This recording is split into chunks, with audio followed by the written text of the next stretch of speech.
3, 2, 1, c'est parti. Bonjour, bonjour à tous et à toutes. Bienvenue dans ce troisième numéro de Morning Live. Et oui, c'est déjà le troisième. Déjà le troisième, ouais, juste avant Noël, parfait. Un beau cadeau. Voilà, je suis toujours avec mon compère Nicolas Auclair. Bonjour à tous, bonsoir à tous. Et ce soir, donc, je suis très content d'inviter Barnabé.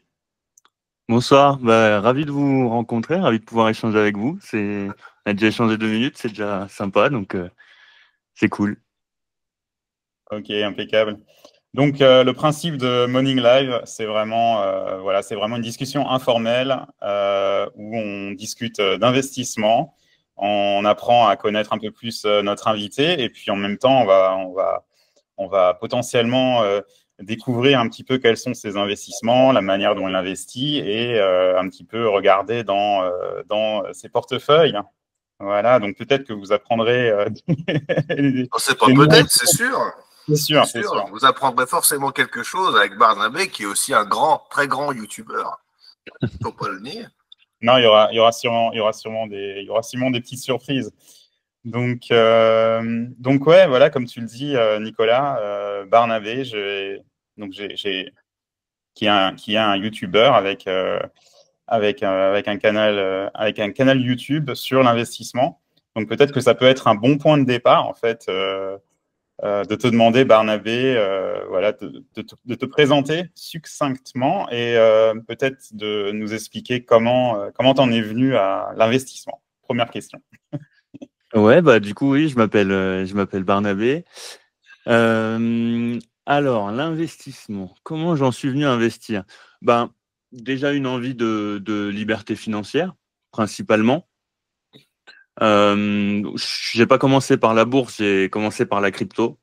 Maintenant, je suis beaucoup plus exposé à la bourse qu'à la crypto. Donc, j'ai commencé à investir en 2017. Premier bull run crypto que je me suis pris en pleine face, globalement. En pleine gueule, hein, tu peux le dire. Mais maintenant, ça va mieux. J'apprends à appréhender la psychologie du marché. Sinon, je suis prof, donc j'enseigne en bachelor et en BTS. La gestion, le marketing, enfin globalement le commerce, quoi. Donc, ce qui fait que j'avais déjà un petit peu de base dans l'analyse fondamentale. Et puis après, sinon, je me suis formé en autodidacte, moi aussi en regardant des chaînes YouTube, etc., etc. Ok, c'est génial. C'est vraiment top. C'est vraiment top que tu. Du coup, t'es pas un newbie. Alors, si t'es professeur à des écoles, effectivement, c'est un truc de ouf. BTS en plus, c'est bac+2, ça, il me semble. Donc, c'est un niveau assez correct, hein, finalement. Ouais, je fais bac+2, bac+3, quoi. Ok. Et du coup, vu que tu as commencé par les cryptos, vu que c'est un peu d'actualité, est-ce que tu as profité de la montée fulgurante de notre ami Bitcoin, BTC? Ouais, je vais me faire taper sur les doigts, mais merde. Sur Bitcoin, j'ai déjà commencé à prendre des profits. J'ai 30% de mon bag. Là, pour l'instant, je suis à peu près à x3. J'ai un PRU à 24 000. Et du coup, j'ai déjà revendu 30%. Et puis, je suis en train de remettre ça sur les altcoins pour l'instant. Donc, ouais. J'en profite. Sympa, ouais. Un PRU de 20 000 alors qu'il a franchi les 90 000 $, là, c'est assez sympathique, hein, vous en conviendrez, monsieur Blanco. Je sais, je le taquine parce que je sais qu'il aime pas trop les cryptos. J'ai vu ça, j'ai regardé les interviews, j'ai senti un petit peu. C'est pour ça que j'hésitais à le dire, mais bon, hein, soyons transparents. Pourtant, je suis un ingénieur et je vous explique pas le nombre de mes amis ingénieurs qui me taquinent sur ce point-là, sur le fait que j'ai toujours été un peu sceptique sur les cryptos. Alors peut-être un petit peu moins sur le Bitcoin parce que c'est vraiment la crypto phare. Un peu le king, ouais. Mais c'est vrai que moi, même de base, j'ai toujours eu du mal à apprécier le fondamental. Écoute, moi j'ai envie de dire ça marche. Là, j'ai fait comme toi, j'ai retiré un petit peu. J'étais à 65% de plus-value quand même. Donc je me suis dit, il faut peut-être un peu peux mettre de côté, mais j'ai retiré un peu, mais il m'en reste un peu parce que je pense finalement que ça va atteindre les 100 000 d'ici pas longtemps. Alors, je suis pas devin, hein, ni rien du tout. C'est pas un conseil, ni rien du tout. Mais je pense que les 100 000 sont largement atteignables. On arrive déjà à un peu plus de 90 000, 93, je crois, tout à l'heure. C'est largement atteignable pour moi. Voilà. D'accord. Mais Barnabé, alors ta stratégie sur les cryptos et le Bitcoin de manière générale, vu que tu dis que tu as déjà retiré une trentaine de pourcents, c'est tu penses toujours garder, tu penses toujours en garder ou tu penses progressivement, si maintenant le Bitcoin atteint 100 000 et même dépasse, est-ce que tu vas encore retirer ou alors tu es un fervent holder comme certains disent? Ah non, pas du tout. Peut-être que je vais en décevoir certainement certains, mais pour le coup, moi, c'est purement spéculatif sur les cryptos. Ouais. Globalement, ma stratégie, c'est à partir du moment où je fais un x2, je sors 50% de ma position. Le but, Mhm. c'est de sécuriser ma mise. Après, là, j'ai été un peu gourmand. Bon, sur Bitcoin, du coup, j'ai sorti un tiers une fois que j'ai fait x3. Et par exemple, sur Solana, là, je suis à x10 et j'ai encore rien sorti. C'est un risque que je prends. Mais globalement, ma stratégie, c'est quand même de sortir progressivement. Pas comme en 2017 où je me suis fait vraiment manger. J'ai mieux géré en 2021. Et puis là, le but, c'est de sortir quasi la totalité de ce que j'ai en crypto au fur et à mesure du cycle.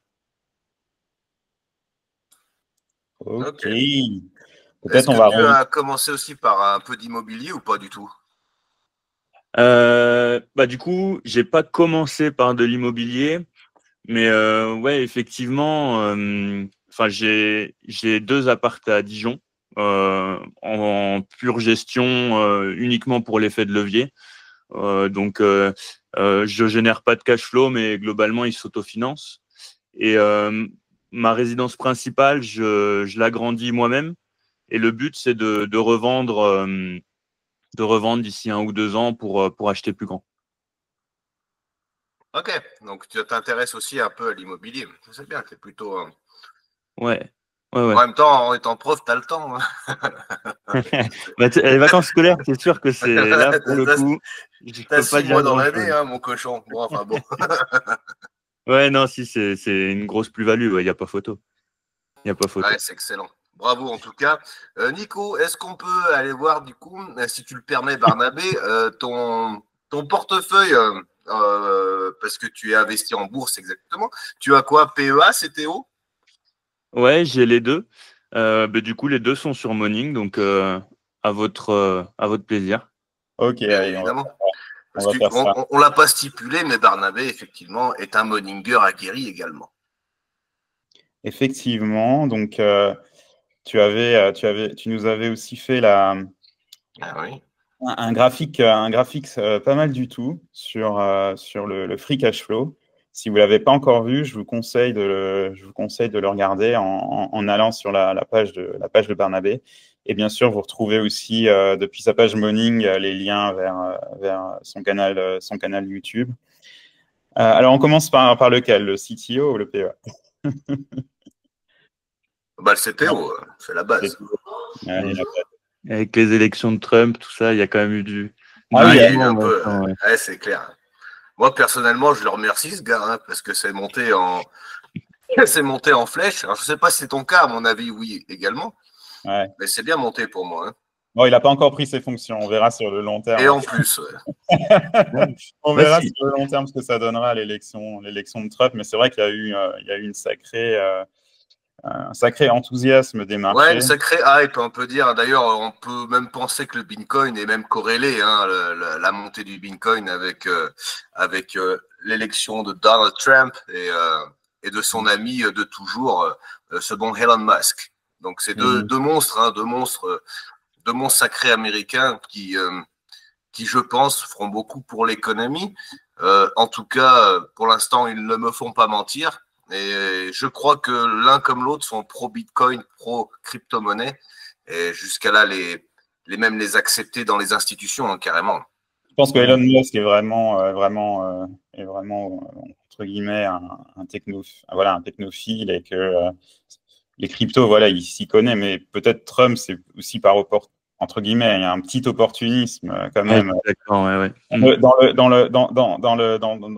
toute la préélection, en fait, il s'est dit, bah tiens, il peut avoir une carte à jouer, à essayer de parler de crypto, vu que mon adversaire n'en parle pas trop, quoi. Donc, Kamala Harris n'en parlait pas trop. Donc, c'est vrai qu'il a Il a gagné. tenté la modernité là sur ces élections-là.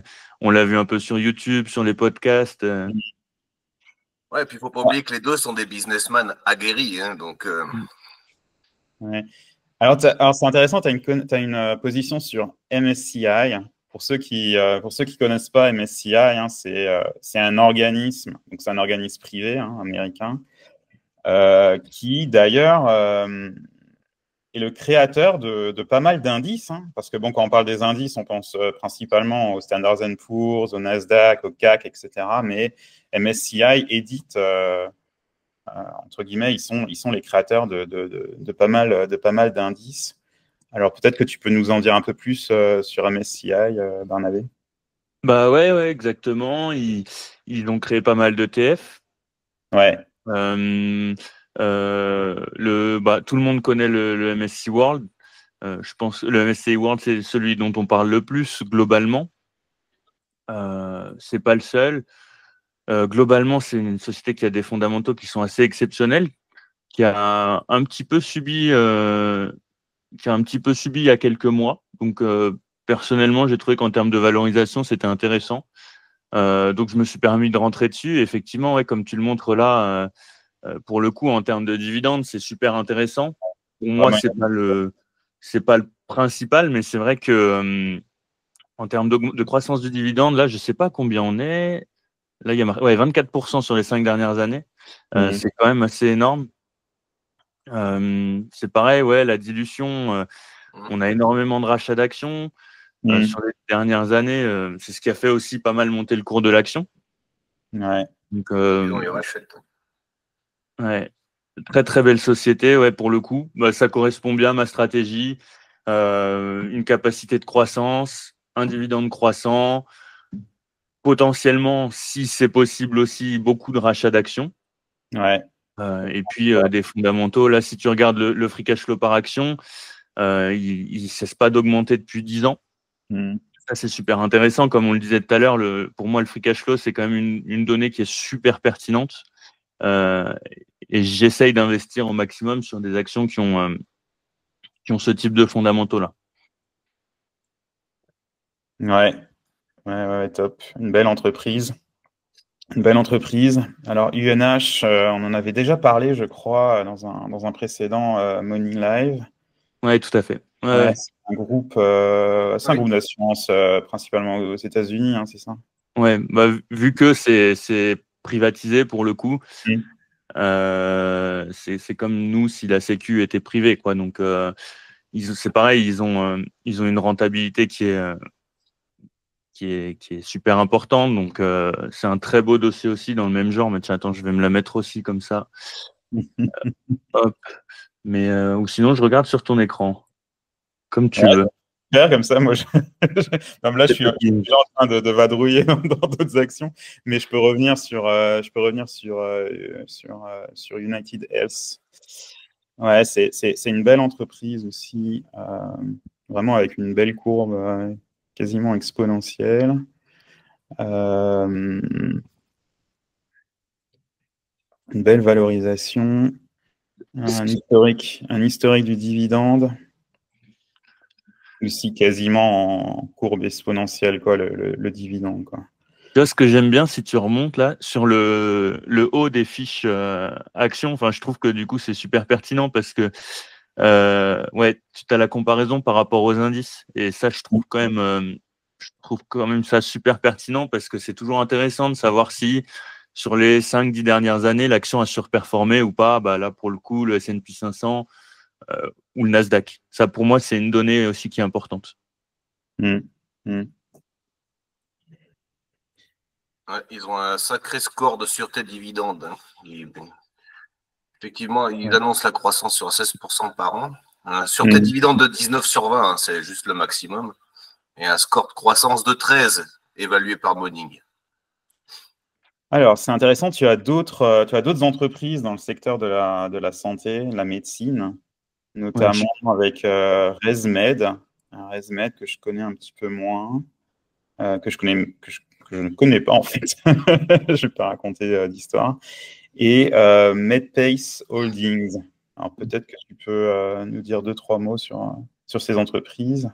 Ouais, bah, c'est Encore. des business qui sont assez différents pour le coup. ResMed, ils font par exemple des masques, un peu comme ALDLT en France. Je ne sais pas si vous connaissez, elle a aussi des super bons fondamentaux. C'est Delta Plus Group.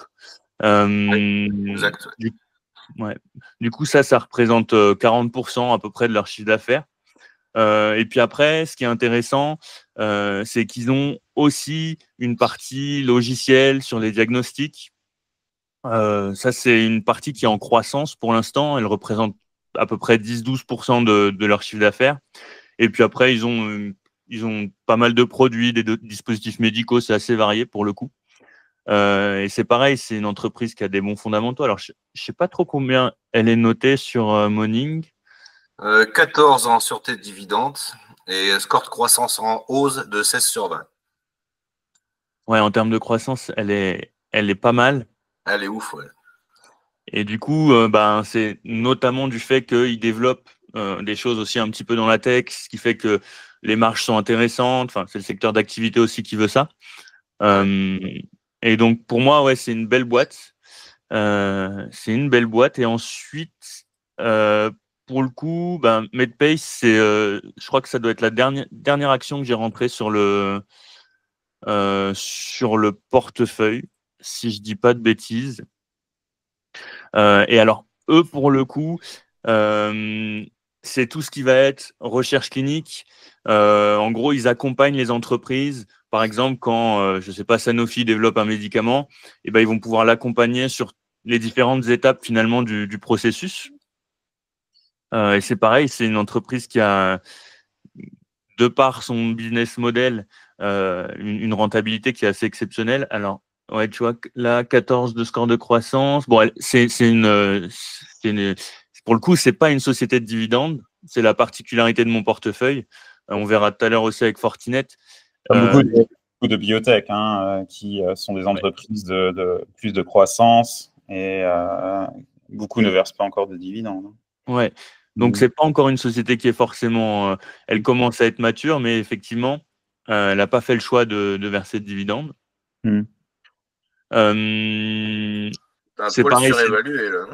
Ouais, c'est des sociétés sur lesquelles c'est pas évident de rentrer, de trouver des points d'entrée.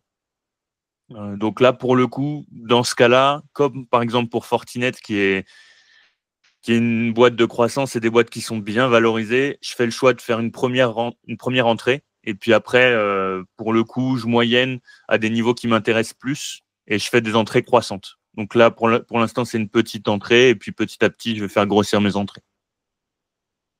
Ok. Peut-être vu que tu parles un peu de timer, d'entrée, de sortie, etc. Peut-être que ça peut être intéressant de savoir un petit peu ton point de vue sur l'analyse technique. Je me suis noté ça comme question.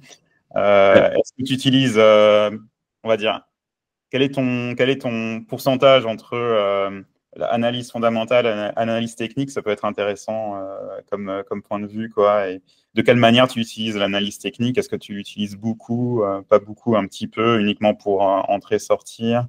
Et peut-être 2-3 mots sur les indicateurs que tu utilises en analyse technique.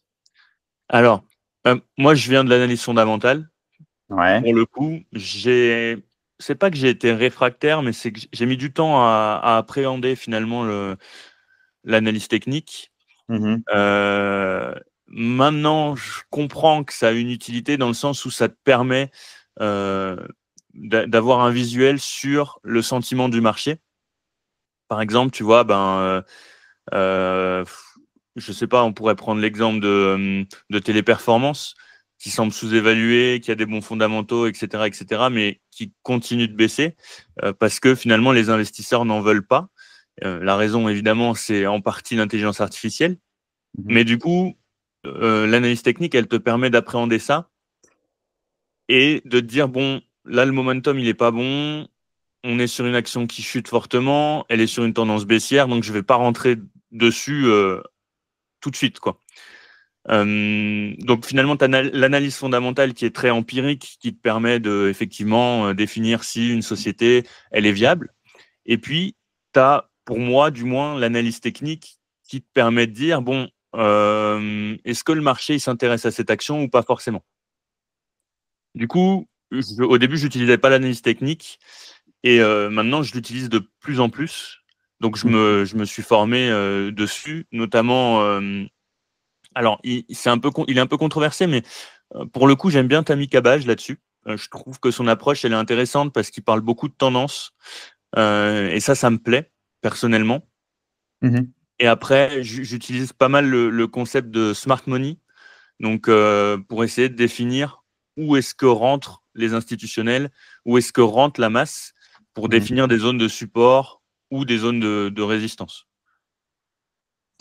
Ok, j'ai l'impression que donc tu utilises plus ton CTO donc pour investir bien sûr sur les actions US, forcément, chose qu'on peut pas trop faire sur un PEA, et sur des actions qui ont un fort potentiel de croissance. Ouais, tout à fait. Le PEA en ce moment, ça fait déjà plusieurs mois que je suis très liquide dessus, quasiment 20% de liquidité. Ça fait au moins, tu vois, le compte titre, il doit exister depuis 8 mois à peu près.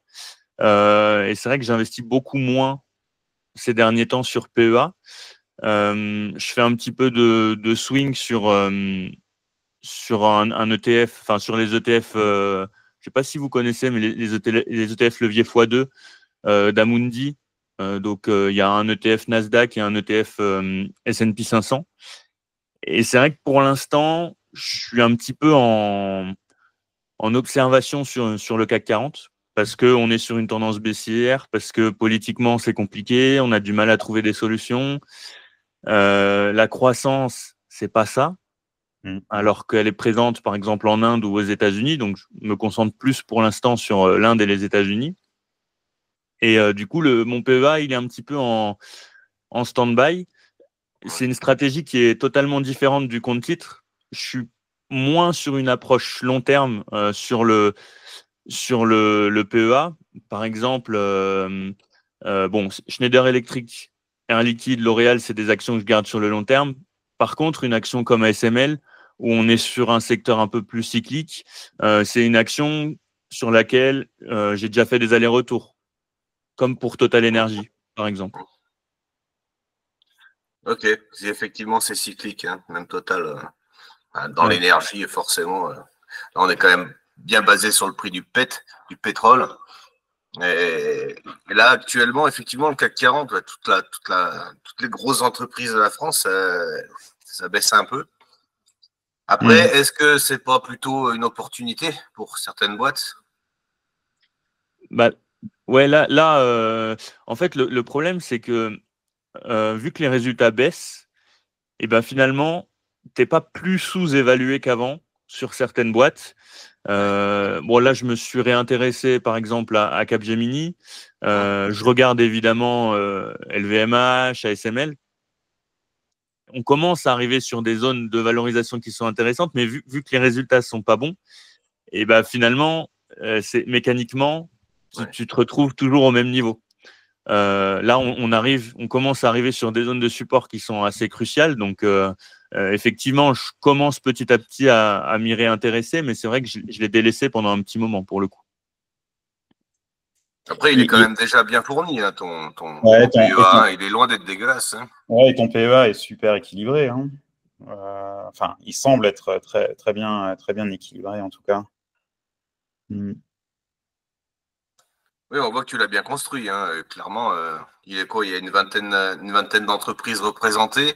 Euh, on va dire quasiment le pourcentage de chaque entreprise est très bien représenté aussi. Franchement, il est construit. Ça voit qu'il a passé du temps là-dessus, quand même. Merci. Ouais, bah, pour le coup, sur les entrées, j'ai à peu près la même stratégie que sur le compte titre. Donc, c'est vrai que généralement, je rentre avec des sommes qui correspondent pour chaque action. Bah, par exemple, tu as les dernières actions que j'ai rentrées, c'est Ferrari et Clinica Baviera. Et du coup, je commence petit et puis j'y vais progressivement parce que je considère qu'en bourse, on a le temps et surtout dans une situation comme celle-là où on est plus pour l'instant sur une tendance baissière à moyen terme. Exact. Hein. De toute façon, tu n'as que des belles entreprises qui peuvent largement se garder sur le long terme. En tout cas, c'est mon ressenti. Au niveau des véhicules, c'est vrai, de l'automobile, je vois pas une autre entreprise, entre guillemets, achetable sur PEA qui est mieux placée que Ferrari, en fait, en ce moment. Ouais, c'est compliqué. C'est compliqué. Bon, bah, Stellantis, évidemment, on n'en parle même pas. Mais même des entreprises qui s'en sortent pas trop mal comme Mercedes, en ce moment, ça reste difficile. Ouais, c'est clair. Je ne connaissais pas Clinica Baviera. En fait, c'est un réseau de cliniques ophtalmologiques En Espagne, ouais. en Espagne, mais ils ont aussi des centres en Allemagne, en Autriche, en Italie. Intéressant. Ouais, elle est très axée Europe Ouais. pour le coup. Ouais. Mais c'est vrai que sur le PEA, j'ai plus tendance à sélectionner des entreprises qui s'exportent un peu dans le monde. Mais pour le coup, Clinica Baviera, c'est une exception. Elle a une superbe tendance haussière. Et pareil, c'est un premier point d'entrée. C'est vrai qu'à l'heure actuelle, on est haut, même si je considère personnellement que la valorisation, elle n'est pas non plus excessive. Mais elle a beaucoup performé. Elle a racheté des boîtes qui sont vachement intéressantes, notamment en termes de marge. Et je pense qu'elle a un beau potentiel. Ok. Excellent. Donc, en fait, que ça soit sur le PEA ou ton CTO, tu n'as pas encore pour l'instant de stratégie vraiment axée dividende. Hein. C'est plus la croissance. Ouais, bah, moi j'ai 29 ans. Pour l'instant, ouais, c'est vrai que le but, c'est de performer un peu. Puis effectivement, après avoir un revenu récurrent, ouais.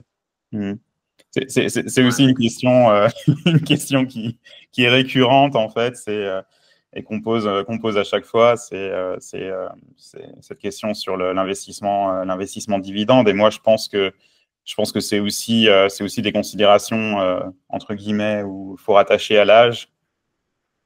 C'est vrai c'est vrai que potentiellement, lorsqu'on est jeune, on va plus investir sur des actifs de croissance, des cryptos, des actifs qui peuvent potentiellement être plus risqués. Et puis, au fur et à mesure, ça peut être une stratégie de progressivement migrer vers des actions un peu plus, entre guillemets, plan, mais qui versent. Plus mon père de famille, c'est comme ça quand tu prends de l'âge. Hein. C'est comme ça, c'est ainsi. Au début, tu es full Apple, puis après, c'est Procter & Gamble, c'est la base. C'est comme Ou alors, ça. tu peux être Vieillit. full Apple à vie. Hein. Non, je rigole. D'ailleurs, en parlant d'Apple, ouais, il y a beaucoup de spéculation. Est-ce que Apple a perdu son mojo? Est-ce que c'est juste temporaire? Ouais, je ne sais pas si vous en avez entendu parler, mais Elon Musk a sorti son propre téléphone portable, un monstre à même pas 100 dollars, qui va donc utiliser sa palanquée de satellite. Et je me demande si Apple commencerait pas à se chier dessus finalement. Hein. Il Vous avez semblerait entendu ça parler ou pas? que ce soit potentiellement une fake news. Hein, tu crois? Ouais, je crois qu'il bosse vraiment dessus, je crois. Ah ouais, bah, ça m'étonnerait pas. Hein. Lui, il est complètement en raccord avec ce genre de truc. Hein. Il en avait parlé à certains moments, surtout lorsqu'il y avait lorsqu'il commençait à avoir des contentieux avec les App Store. Lorsque Google et Apple ont commencé à mettre un peu la pression sur l'application Twitter et après X, il a envoyé des tweets voilà, des pics contre Apple, contre Google, mais au final, il n'y a pas de téléphone Tesla pour l'instant. Et Ouais, avec, pas encore. et Après, avec tu sais que ce genre de personnage, il suffit de dire une phrase dans un journal ou sur Twitter, hein, sur sa boîte, pour que ça fasse soit ça dans la journée. Hein. Ça s'est déjà arrivé hein, pour Tesla, par exemple. Et maintenant qu'il a annoncé qu'il allait s'engager dans un nouveau ministère de l'efficiency gouvernementale, Le est-ce que Dodge. le Dodge, C'est incroyable hein, qui se ouais, permettent de faire ça. ouais, non, c'est vraiment incroyable. C'est incroyable. C'est les Ouais. Américains, ils sont excellents. Lorsqu'il avait annoncé ça durant la campagne, je me disais que c'était juste peut-être un nom de code, mais qu'au final, au final, ils allaient quand même pas le faire. Et non, au final, ils le font quand même, quoi. Ils mettent l'acronyme. Enfin Ouais. bon, on verra. On verra. C'est tellement dur de taper dans le gras des gouvernements. Ouais. Est-ce au final, je me dis, si Elon Musk n'y arrive pas, je me demande s'il y a quelqu'un d'autre sur Terre qui pourra potentiellement y arriver un jour, quoi. Probablement pas. Ouais, ça, bon Mais courage en enfin, tout cas. Bon courage pour taper dans la masse étatique. c'est clair.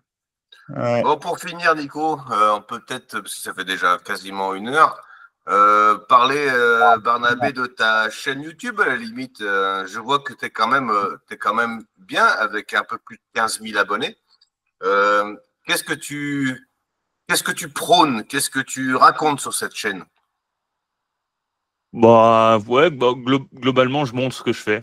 C'est aussi simple que ça. Le compte titre, il a été créé spécialement pour la chaîne YouTube.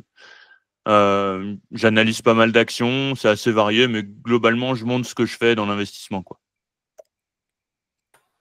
Ok, nice. D'accord. Et t'en es venu comment, en fait, à te dire, tiens, je vais documenter ça sur un canal YouTube. Bah, euh, cette chaîne YouTube, je l'ai créée à la base pour mes élèves. Du coup, tu peux retrouver dans les vidéos les plus vieilles mes cours, finalement, un peu d'économie, un peu de marketing. Et puis, bah, l'investissement, c'était ma passion. Du coup, je me suis dit, bon, on peut essayer, voir un peu ce que ça donne.